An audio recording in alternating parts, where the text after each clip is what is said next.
The American Association of Woodturners was founded in 1986. Because woodturning is separate from other kinds of woodworking, the tools are a little different, the technique is different, and certainly the action of turning is very different than doing flat woodworking. A group of artists got together and said, we can share. Big part of AAW history is this sharing. Because of the AAW, the field has moved forward very rapidly with new innovations, new ideas. Instead of feeling threatened by the accomplishments of others, artists are sharing, hobbyists are sharing. And you don't get that in too many organizations where you serve such a broad base.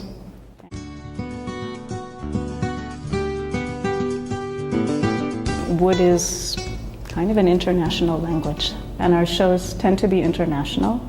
Our annual symposia, we bring people in from all over the world. They're people who have been working for a while, but they're not all just big names. They're people who are really starting to develop and emerge, and that's an exciting part of this show.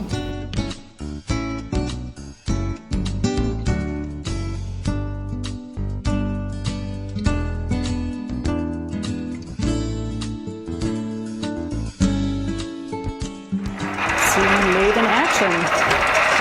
The tool, and we go through that process. Kids, they'll get it pumping, they'll pick up the tool, and they can do it just fine. For grown-ups, they're pumping away, you hand them the tool, and their brains stop. It's like, what is it, patting your head and rubbing your belly. If you keep doing things that challenge your brain and your body that way, your brain benefits in the long run.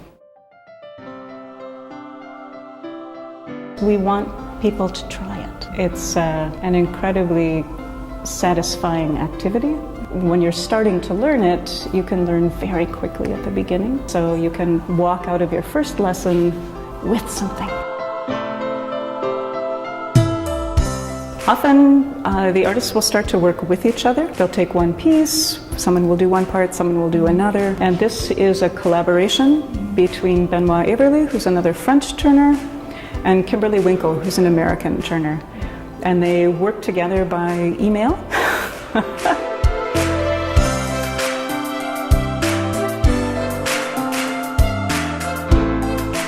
So this is a very, very, very thin piece of wood, turned just so thin. Woodturners tend to have a sense of humor. There's a lot of punning, a lot of language play by an artist named Mark Spheri, who specializes in what's called multi-axis turning. So when we were talking about things being round and brown, well, if you shift how the piece of wood is held in the lathe, you can start developing a new axis. It's actual bamboo, so it's been filled with epoxy. So the black and the red is epoxy, and then that's turned.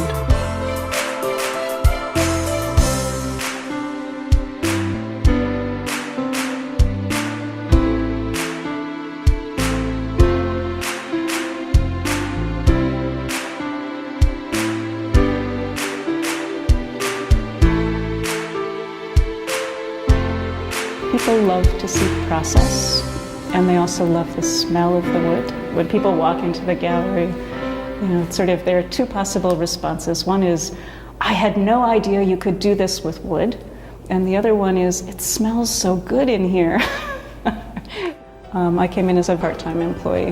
The gallery was just getting started. We just kept building and expanding, and part of it for me is that passion of saying, these things are beautiful, the world needs to know that they're beautiful. What can we do to present that, to make it so? I've done woodworking since I was a little kid. Never tried the lathe, never had the opportunity.